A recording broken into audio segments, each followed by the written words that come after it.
ABC സ്വാഗതം. ശ്രീ സുമോദ്, നമസ്കാരം. ഈ LDF സർക്കാർ മൂന്നാം വട്ടവും അധികാരത്തിൽ വരും എന്നൊരു പൊതുവെ ഒരു വർത്തമാനം നിലനിൽക്കുന്നുണ്ട്. ഇതിൽ എത്രത്തോളം സാധ്യതയുണ്ട് എന്നുള്ളതാണ് പലർക്കും അറിയേണ്ടതായ കാര്യം. എന്തിൻ്റെ ബലത്തിലാണ് മൂന്നാം വട്ടവും അധികാരത്തിൽ വരും എന്ന് സ്ഥാപിക്കുന്നത്? പ്രത്യേകിച്ച് വലിയൊരു പരസ്യ കോലാഹലങ്ങളിലൂടെയാണ് ഇപ്പോൾ മുമ്പോട്ട് പോകുന്നത്. എങ്ങനെയായിരിക്കും സുമോദ് ഇതിനെ കാണുന്നത്? ഒരു സംശയമില്ലാത്ത കാര്യമാണ്, മൂന്നാം തവണ LDF സർക്കാർ അധികാരത്തിൽ വരും. അത് LDF പറയുന്നതിൻ്റെ പ്രധാനപ്പെട്ട കാര്യം ഈ നാട്ടിലെ ജനങ്ങൾക്ക് വേണ്ടി ചെയ്ത പ്രവൃത്തിയുടെ അടിസ്ഥാനത്തിൽ മാത്രമാണ്. നമ്മൾ 10 വർഷമായി LDF തുടർച്ചയായിട്ട് അധികാരത്തിലിരിക്കുന്നു. ഈ 10 വർഷത്തിനിടയ്ക്ക് അഴിമതിയുടെ പേരിൽ ഒരു മന്ത്രി പോലും രാജിവെച്ചിട്ടില്ല. പ്രധാനപ്പെട്ട ഒരു കാര്യമാണ്. രണ്ടാമത്തെ കാര്യം, 10 വർഷങ്ങൾക്ക് മുമ്പ് നമ്മുടെ കേരളം എങ്ങനെയായിരുന്നുവെന്ന് ഇപ്പോഴിവിടെ ജീവിച്ചിരിക്കുന്ന എല്ലാ മനുഷ്യർക്കും അറിയാം. നമ്മൾ ഈ സംസാരിക്കുന്ന ഈ സമയത്ത് പവർ കട്ടായിരുന്നു, രാത്രി ലോഡ് ഷെഡിങ് ആയിരുന്നു. രണ്ടാമത്, വിവിധ മേഖലകളിൽ ഒരു തകർച്ച നേരിട്ടുകൊണ്ടിരിക്കുക. ആ തകർച്ചയിൽ നിന്നാണ് കേരളം ഇന്ന് കാണുന്ന ഈ രീതിയിലേക്ക് മാറിയത്. പിണറായി വിജയൻ സർക്കാർ അധികാരത്തിൽ വരുന്ന സമയത്ത് ഉമ്മൻചാണ്ടി സർക്കാർ നടപ്പിലാക്കാതെ ഇട്ടേച്ചു പോയ പെൻഷൻ പദ്ധതിയുണ്ട്. അന്നത് തുച്ഛമായ തുകയാണ്, 600 ഉറുപ്പികയുള്ളൂ. ആ 600 ഉറുപ്പികയെ പോലും 18 മാസം കുടിശ്ശിയാക്കിക്കൊണ്ടാണ് അവരിറങ്ങിപ്പോയത്. പക്ഷേ ഇവിടെ ആദ്യം തന്നെ ഒരു പ്രകടന പത്രിക ഉണ്ടാക്കി. സാധാരണഗതിയിൽ ഒരു രാഷ്ട്രീയ കക്ഷികളെല്ലാവരും പ്രകടന പത്രികയൊക്കെ ഇലക്ഷൻ കാലത്ത് ഉണ്ടാക്കാറുണ്ട്. പക്ഷേ ആ പ്രകടന പത്രിക പിന്നീട് ഒരു ഷോക്കേസിൽ വയ്ക്കുക എന്നുള്ള സംവിധാനം മാത്രമാണ് ചെയ്തത്. പക്ഷേ പിണറായി സർക്കാർ ചെയ്തൊരു കാര്യം, ആ പ്രകടന പത്രികയിൽ വിവിധ മേഖലകളിൽ എന്തൊക്കെ പറഞ്ഞിട്ടുണ്ടോ അതക്കമിട്ട് ചെയ്തു. ഏറ്റവും പ്രധാനമായിട്ട് സർക്കാരിൻ്റെ കൺസേൺ എന്ന് പറയുന്നത് അടിസ്ഥാന ജനവിഭാഗങ്ങളുടെ ഉന്നമനമായിരുന്നു. അതായത് ഒരു സർക്കാർ പ്രവർത്തിക്കുമ്പോൾ അതിൻ്റെ പ്രയോജനം ഏറ്റവും പാവപ്പെട്ടവന് എത്തപ്പെടണം എന്നുള്ള ഒരു പോളിസിയായിരുന്നു LDF സർക്കാർ മുന്നോട്ട് വച്ചിരുന്നത്. അതിൻ്റെ അടിസ്ഥാനത്തിലാണ് പ്രധാനമായ ഒരു മനുഷ്യൻ്റെ ആവശ്യമായ വീട് എന്ന് പറയുന്ന ഒരാശയം രൂപം കൊണ്ടത്. അതിൻ്റെ അടിസ്ഥാനത്തിൽ ഇന്ന് നമ്മൾ ഈ സംസാരിക്കുന്ന ഈ നിമിഷം 5 ലക്ഷം വീട് പൂർത്തിയാക്കിയിരിക്കുന്നു. 5,366,000 വീട് ഇന്ന് ഈ സർക്കാർ പൂർത്തിയാക്കി. 5 ലക്ഷം വീട് എന്ന് പറയുമ്പോൾ 5 ലക്ഷം വ്യക്തികൾക്ക് മാത്രമല്ല ആ വീട് കൊണ്ടുള്ളൊരു പ്രയോജനം ഉണ്ടായിരിക്കുന്നത്, 5 ലക്ഷം കുടുംബങ്ങൾക്കാണ് പ്രയോജനം ഉണ്ടായിരിക്കുന്നത്. ഒരു 4 പേരൊരു കുടുംബത്തിലുണ്ടെങ്കിൽ നേരിട്ട് പ്രയോജനം 40 ലക്ഷം പേർക്കിലേക്ക് എത്തിക്കഴിഞ്ഞു. അതുമാത്രമല്ല, ഈ മറ്റ് സംസ്ഥാനങ്ങളിൽ പണിയുന്നത് പോലെയുള്ള കുടിൽ മാതിരിയുള്ള വീടുകളൊന്നുമല്ല. ഒരു മനുഷ്യൻ്റെ അന്തസ്സിന് എങ്ങനെ ജീവിക്കാൻ പറ്റുമോ ആ ജീവിക്കാൻ പറ്റുന്ന രീതിയിലുള്ളൊരു വീടാണ് ചെയ്യുന്നത്. ആ വീടിന് പിന്നിൽ നരേന്ദ്രമോദിയുടെ പടമില്ല, പിണറായി വിജയൻ്റെ പടമില്ല, AKജിയുടെയും പടമില്ല. അവിടെ താമസിക്കുന്ന മനുഷ്യന് അന്തസ്സായി താമസിക്കാൻ പറ്റുന്ന ഒരു പാർപ്പിട സമുച്ചയം, അതാണ് ചെയ്തു കൊടുത്തിരിക്കുന്നത്. രണ്ടാമത്തെ ഒരു കാര്യമെന്ന് പറഞ്ഞാൽ 60 വയസ്സ് കഴിഞ്ഞവർക്കെല്ലാം സാമൂഹിക സുരക്ഷാ പെൻഷൻ ഏർപ്പെടുത്തി. ഈ സാമൂഹ്യ സുരക്ഷാ പെൻഷൻ്റെ പ്രയോജനം എത്രമാത്രമാണെന്ന് നമ്മൾ കാണണമെന്നുണ്ടെങ്കിൽ കേരളത്തിൻ്റെ ഗ്രാമാന്തരത്തിലേക്ക് ചെന്നാൽ മാത്രം മതി. കാരണം ഒരു ഹസ്ബൻഡ് ആൻഡ് വൈഫ്, അവർക്ക് 60-70 വയസ്സായി. പല കുടുംബങ്ങളിലും മക്കളൊക്കെ മാതാപിതാക്കളെ നോക്കുന്ന കാര്യം പരമകഷ്ടത്തിലാണ്. അങ്ങനെയുള്ളവർക്ക് എല്ലാ മാസം 1-ാം തീയതി 4,000 രൂപ വീട്ടിൽ കൊണ്ട് കൊടുക്കുന്നു. ഇത് കാത്തിരിക്കുന്ന മനുഷ്യരുണ്ട് ഈ നാട്ടിൽ. UDF സർക്കാർ വന്നാൽ ഇത് കിട്ടില്ല എന്ന് തിരിച്ചറിയപ്പെടുന്ന ഒരു ജനവിഭാഗമാണ് ഇവിടെ. ഇതേപോലെ തന്നെ യാതൊരുവിധ പെൻഷനും കുടിശ്ശികയില്ലാതെയാണ് നമ്മൾ മുന്നോട്ട് പോയിക്കൊണ്ടിരിക്കുന്നത്. കേന്ദ്ര ഗവൺമെൻറ് വിവിധ മേഖലകളിലെ ഫണ്ടുകളെല്ലാം തടഞ്ഞു വെച്ചിരിക്കുക. ഇപ്പോൾ ഉദാഹരണത്തിന് നെൽകർഷകർക്ക് കൊടുക്കാനുള്ളത് 2,000 കോടി രൂപയ്ക്ക് മുകളിലാണ്, ഇതുവരെ കിട്ടിയിട്ടില്ല. സർക്കാരിൻ്റെ വിവിധ ഗ്രാൻറ്റുകളിലായിട്ട് 50,000 കോടി രൂപയാണ് തടഞ്ഞു വെച്ചിരിക്കുന്നത്. ഈ തടഞ്ഞു വെച്ചിരിക്കുന്ന ഈ പ്രതിസന്ധിയിൽ പോലും നമ്മുടെ ഒരു വികസന സ്വപ്നങ്ങളും തകർന്നിട്ടില്ല. അത് ഇപ്പോൾ തന്നെ വേറൊരു വലിയ വ്യാപകമായ പ്രചരണമുണ്ട്. സർക്കാർ കള്ള് വിറ്റും ലോട്ടറി വിറ്റും ഒക്കെയാണ് പണം കണ്ടെത്തുന്നത്. വെറുതെ ബാലിശമായ കാര്യമാണ്. നമ്മുടെ മൊത്തം റവന്യൂവിൻ്റെ വെറും 3% മാത്രമാണ് കള്ള് വിറ്റൊക്കെ കിട്ടുന്ന വരുമാനം. ബാക്കി നമ്മൾ കേരളം വളർന്നു കഴിഞ്ഞു. 10 ലക്ഷം കോടി രൂപയുടെ റവന്യൂ ഉള്ള ഒരു സംസ്ഥാനമായി നമ്മുടെ കേരളം മാറി. ആ മാറ്റം എത്രയുണ്ടെന്ന് വെച്ചാൽ നമ്മൾ നാട്ടിലേക്ക് ഇറങ്ങുമ്പോൾ ജനങ്ങൾക്കുണ്ടായ മാറ്റം അറിയാം. പുതിയ പുതിയ കാറുകൾ, പുതിയ പുതിയ വാഹനങ്ങൾ അവർക്ക് സ്വന്തമായി അവരുടെ കാശ് കൊടുത്താണ് വാങ്ങിയത്, സർക്കാർ അവർക്ക് ചെയ്തതല്ല. പക്ഷേ ഈ നാട്ടിൽ അതിനുള്ള അവസരമുണ്ട് എന്നുള്ളത് കൊണ്ടാണ് എത്ര ലക്ഷം കോടി രൂപയുടെ വികസന പദ്ധതികൾ, വ്യവസായങ്ങൾ ഇവിടെ വന്നൊന്നും ആരും ശ്രദ്ധിക്കുന്നില്ല. ഇതൊന്നും ഒരു മാധ്യമങ്ങളും ചർച്ച ചെയ്യുന്നില്ല. ഇതാണ് അടിസ്ഥാനപരമായി നമ്മൾ നേരിടുന്ന പ്രശ്നം.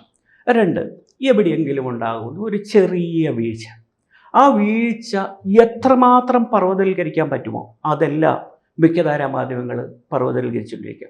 ഇപ്പം ഞാനൊരു സിമ്പിളായ ഒരു ഉദാഹരണം പറയാം.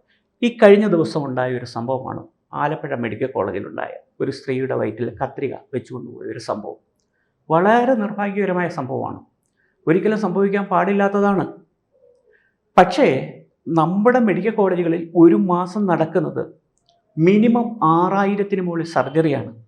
അപ്പം നമ്മൾ ഈ ഒരു സംഭവത്തിന് വേണ്ടി ബാക്കി വരുന്ന 5900 സർജറിയും മോശമാണ് എന്ന് നമ്മൾ കരുതരുത്.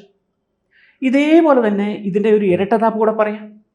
ഈ സ്ത്രീയുടെ കത്രിക വെച്ചതിൻ്റെ പിറ്റേ ദിവസമാണ് തിരുവനന്തപുരത്ത് ഒരു സ്വകാര്യ ഹോസ്പിറ്റലിൽ 2.5 വയസ്സുള്ള ഒരു കുട്ടി ചികിത്സാ പിഴവ് മൂലം മരിച്ചത്. കോൺഗ്രസിൻ്റെ ഒരു സമുന്നത നേതാവിൻ്റെയാണ് ഹോസ്പിറ്റൽ.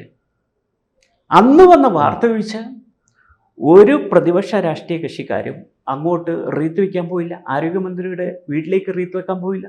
പ്രതിഷേധം ഉണ്ടായില്ല. സ്വകാര്യ ഹോസ്പിറ്റലുകൾക്കിലെ പ്രതിഷേധം ഉണ്ടാകുന്നില്ല. അതെന്താണ് അങ്ങനെ സംഭവിക്കുന്നത്? സർക്കാർ സംവിധാനം എത്ര കാര്യക്ഷമമായിട്ടാണ് പ്രവർത്തിക്കുന്നത്. പിന്നെ നമ്മൾ മനസ്സിലാക്കേണ്ട ഒരു കാര്യമുണ്ട്.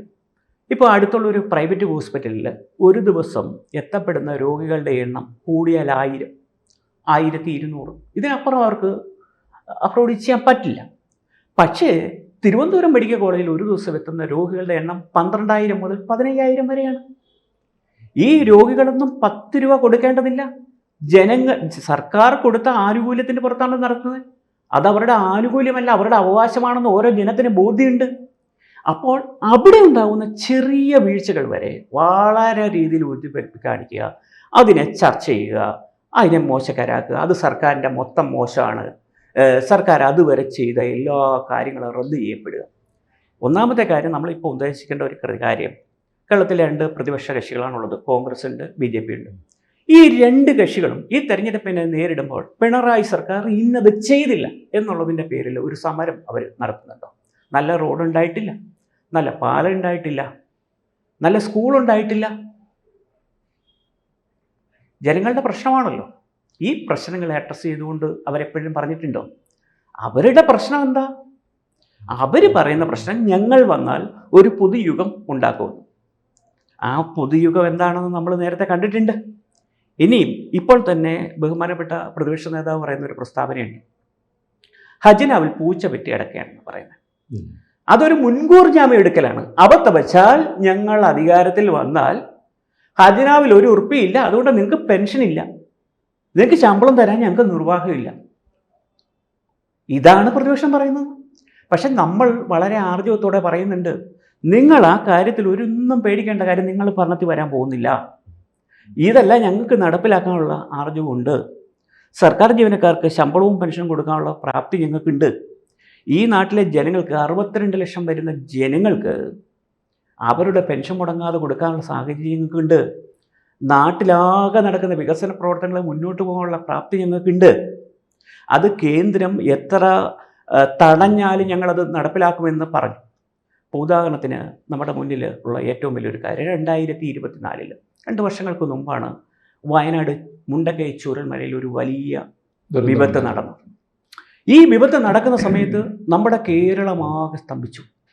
ഈ മലയാളിയുടെ ഒരു വലിയ ഗുണം എന്താണെന്ന് ചോദിച്ചാൽ, നമ്മൾ എത്രയൊക്കെ പരസ്പരം പോരടിച്ചാലും ഒരു വിപത്ത് വരുമ്പോൾ അങ്ങ് കൈയോട് കൈ ചേർന്ന് മെയ്യോട് മെയ് ചേർന്ന് നമ്മളങ്ങ് ഒന്നാകും. കഴിഞ്ഞു, ആ സംഭവം നടക്കുന്നു. സർക്കാർ പറഞ്ഞു ഞങ്ങളവരെ കൂടെ നിർത്തും, ഞങ്ങൾ അവരുടെ കൂടെ ഉണ്ടാവും എന്ന് പറഞ്ഞു. ഇവിടുത്തെ പ്രതിപക്ഷവും പറഞ്ഞു ഞങ്ങളുണ്ടാവും, ഞങ്ങൾ 400 വീട് വെച്ചു കൊടുക്കും. യൂത്ത് കോൺഗ്രസ് ഞങ്ങൾ ഇത്ര വീട് വെച്ചു കൊടുക്കും, 30 വീട് വെച്ചു കൊടുക്കും. ഇതേപോലെ തന്നെ സർക്കാർ പറഞ്ഞു നിങ്ങൾ നിങ്ങൾക്ക് ആരൊക്കെ വീട് വെച്ച് തന്നില്ലെങ്കിലും നിങ്ങൾ നേരത്തെ എങ്ങനെയാണോ ജീവിച്ചതിലും അതിലും മനോഹരമായ രീതിയിൽ നിങ്ങൾക്കുണ്ടാകുന്ന ഒരു പാർപ്പിട സമുച്ചയം ഞങ്ങൾ വെച്ച് തരും. നിങ്ങളുടെ അടിസ്ഥാന സൗകര്യങ്ങൾ ഞങ്ങൾ നിർവ്വലാക്കി തരും. നമ്മളിവിടെയാണ് ഒരു ഭരണപക്ഷത്തെയും പ്രതിപക്ഷത്തെയും തമ്മിൽ നമ്മൾ മനസ്സിലാക്കേണ്ടത്. ഭരണപക്ഷം ചെയ്തത് അപ്പോൾ തന്നെ മുഖ്യമന്ത്രി പറഞ്ഞു, സഹായിക്കാൻ പറ്റുന്നവരെല്ലാം നമ്മുടെ ദുരിതാശ്വാസ നിധിയിലേക്ക് സഹായിക്കും. ഇതോടൊപ്പം തന്നെ ഈ ദുരന്തം സംഭവിച്ച സമയത്ത് ഓടി വന്ന ബഹുമാനപ്പെട്ട പ്രധാനമന്ത്രി അടക്കമുള്ളവരോട് നമ്മൾ സഹായം ആവശ്യപ്പെട്ടു. നമുക്ക് തരണം, എന്തെങ്കിലും തരണം. ഇവിടെ വന്നൊരു കൊച്ചിനെ കെട്ടിപ്പിടിച്ച് ഉമ്മ കൊടുത്തിട്ട് പോയതല്ലാണ്ട് 10ൻ്റെ പൈസ നമുക്ക് തന്നില്ല. ലാസ്റ്റ് ബഹുമാനപ്പെട്ട ഹൈക്കോടതി ഈ വിഷയത്തിൽ ഇടപെട്ടു. ഞാനൊരു ഹൈക്കോടതി അഭിഭാഷകനായതുകൊണ്ട് ആ വിഷയങ്ങളെല്ലാം ഞാൻ നേരിട്ട് കണ്ടതാണ്, അതിൻ്റെ നടപടിക്രമങ്ങളും നേരിട്ട് കണ്ടതാണ്. കേന്ദ്ര ഗവൺമെൻറ് അഭിഭാഷകനോട് ചോദിക്കുന്നു, നിങ്ങൾ എന്താണ് ഇവർക്ക് കൊടുക്കാത്തത്? അല്ല, അതിങ്ങനെ കൊടുക്കാൻ പറ്റില്ല. അതെന്താണ് കൊടുക്കാൻ പറ്റാത്തത്? ഞങ്ങൾ കൊടുക്കാൻ പറയുന്നുണ്ട്. ലാസ്റ്റ് ബഹുമാനപ്പെട്ട ജയശങ്കർ നമ്പ്യാരുടെ ഒരു ബെഞ്ച് അതിശക്തമായൊരു നിലപാടെടുത്തതോടുകൂടി കുറച്ച് പൈസ കേരളത്തിന് തരാൻ തയ്യാറായി. അപ്പം നമ്മൾ തയ്യാറാകുമ്പോൾ നമ്മൾ മനസ്സിലാക്കണം, നമുക്ക് തന്നത് കടമാണ്. നമുക്ക് തിരിച്ചടക്കേണ്ട തുക 10 പൈസ തന്നില്ല. ഈ സമയത്ത് തന്നെ ആസാമിന് കൊടുക്കുന്നുണ്ട്, ത്രിപുരയ്ക്ക് കൊടുക്കുന്നുണ്ട്. കേരളം എന്നാ ഇന്ത്യ സംസ്ഥാനമല്ലേ, എന്തുകൊണ്ടാണ് നമ്മളോട് മാത്രം അവഗണന? പക്ഷെ അവിടെ കൊണ്ട് നമ്മൾ തോറ്റു കൊടുത്തോ? ഇല്ല. നമ്മളെന്ത് ചെയ്തു? നമ്മൾ ആളുകളെയെല്ലാം വിവിധ സ്ഥലങ്ങളിൽ താമസിപ്പിച്ചു. അവർക്ക് പ്രതിമാസം 25,000 രൂപ വെച്ച് കൊടുത്തു. ഈ കൊടുക്കുക മാത്രമല്ല, അവർക്ക് എന്തൊക്കെ ആവശ്യങ്ങളുണ്ടോ അതെല്ലാം സർക്കാർ ഒരു മോണിറ്ററിംഗ് സമിതി ഉണ്ടാക്കിയിട്ട് ചെയ്തു കൊടുത്തു. അപ്പം ഇപ്പം കുറച്ച് പേര് ചോദിക്കുന്നുണ്ട്, ഇപ്പം 2024 നടന്നത്, 1.5 വർഷം കഴിഞ്ഞില്ലേ, ഇപ്പോഴാണോ അവർക്ക് വീട് വെച്ച് കൊടുക്കുന്നത്? ഇവിടെ ശ്രദ്ധിക്കാതെ പോകുന്നൊരു കാര്യമുണ്ട്. സർക്കാർ ആദ്യം തന്നെ ഈ പറയുന്ന ദുരിതബാധിതയെല്ലാം ഒരുമിച്ച് കൂടിയിട്ട് ചോദിച്ചു, നിങ്ങൾക്ക് എങ്ങനെയാണ് വേണ്ടത്? ഞങ്ങൾ സ്ഥലവും വീടും വെച്ച് തരണോ, അതോ നിങ്ങൾക്ക് പൈസ വേണം എന്ന് ചോദിച്ചു. അതിൽ കുറച്ച് ആളുകൾ പറഞ്ഞു, ഞങ്ങൾക്ക് പൈസ തന്നേക്ക്, ഞങ്ങൾ പൊയ്ക്കോളാം. ബാക്കി ബഹുഭൂരിപക്ഷം മനുഷ്യർ പറഞ്ഞു, ഞങ്ങൾ ഒരേ മനസ്സോടെ ഈ ഭൂമിയിൽ ജീവിച്ചു വന്നവരാണ്, ഞങ്ങൾക്ക് ഒരുമിച്ച് ഇവിടെ തന്നെ താമസിക്കണം, ഞങ്ങൾ ഈ നാട് വിട്ടു എങ്ങോട്ടും ഇല്ല എന്ന് പറയും. അപ്പോൾ തന്നെ സർക്കാർ ചെയ്തൊരു പരിപാടി, വയനാട് പോലെയുള്ളൊരു ഭൂപ്രകൃതിയിൽ ഇത്രയും സ്ഥലം ഏറ്റെടുക്കുക എന്ന് പറയുന്നത് ഒരു വലിയ പ്രശ്നമാണ്. അപ്പോഴാണ് അവിടെ ഒരു ഹിൽട്ടൺ എസ്റ്റേറ്റ് ഉള്ളത്. മറ്റൊരാളുടെ പ്രോപ്പർട്ടിയാണ്. അപ്പോൾ സാറിൻ്റെ ഒരു പ്രോപ്പർട്ടി സാറിൻ്റെ അനുമതിയില്ലാതെ ഞാൻ ഏറ്റെടുക്കാൻ പറ്റില്ല. അപ്പോൾ തന്നെ അവരുമായിട്ട് സംസാരിക്കുന്നു. അവരാദ്യം എതിർപ്പൊക്കെ പറയുന്നു. സർക്കാർ ഹൈക്കോടതിയിൽ പോകുന്നു. ഇങ്ങനത്തെ ഒരു വിഷയമായതുകൊണ്ട് തന്നെ ഹൈക്കോടതിയും വളരെ അനുകൂലമായ തീരുമാനമെടുക്കുന്നു. ഈ നടപടിക്രമങ്ങൾക്കായി 6 മാസത്തിന് മുകളിൽ പോയി. കാരണം ഇത്രയും വളരെ ഭംഗിയുള്ള ഒരു സ്ഥലം ഏറ്റെടുക്കണം, അവിടെ നിർമ്മിക്കുന്ന വീടുകൾ അത് സംബന്ധിച്ചായിരുന്നു പിന്നീടുണ്ടായിരുന്ന ഒരു ആശയം. ഒരു വീടിൻ്റെ ചിത്രം കാണിച്ചുകൊണ്ട് 20 ലക്ഷം രൂപയ്ക്ക് ഇതാണോ വീട് എന്ന് ചോദിച്ചു. ലാസ്റ്റ് എന്താണ് സംഭവം? ഭൂകമ്പത്തെ പോലും അതിജീവിക്കുന്ന രീതിയിലുള്ള ഒരു കെട്ടിട നിർമ്മാണ ശൈലിയാണ് അവിടെ സ്വീകരിച്ചിരിക്കുന്നത്. അപ്പോൾ ഇനി ഇതെല്ലാം അനുകൂല ഘടകങ്ങളായിട്ട് LDF തീർച്ചയായിട്ടും ജനമെല്ലാം എടുത്തുയർത്തി കാണിക്കാൻ തീർച്ചയായും കഴിയുന്നു എന്നുള്ളതാണ് പ്രധാനമായിട്ടും നിൽക്കുന്ന കാര്യമെന്ന് പറയുന്നത്. Okay, thank you. കൂടുതൽ വാർത്തകളും വിശേഷങ്ങളും നിങ്ങളിലേക്ക് എത്താൻ ABC മലയാളം സബ്സ്ക്രൈബ് ചെയ്യുക, ബെൽ ബട്ടണും അമർത്തുക.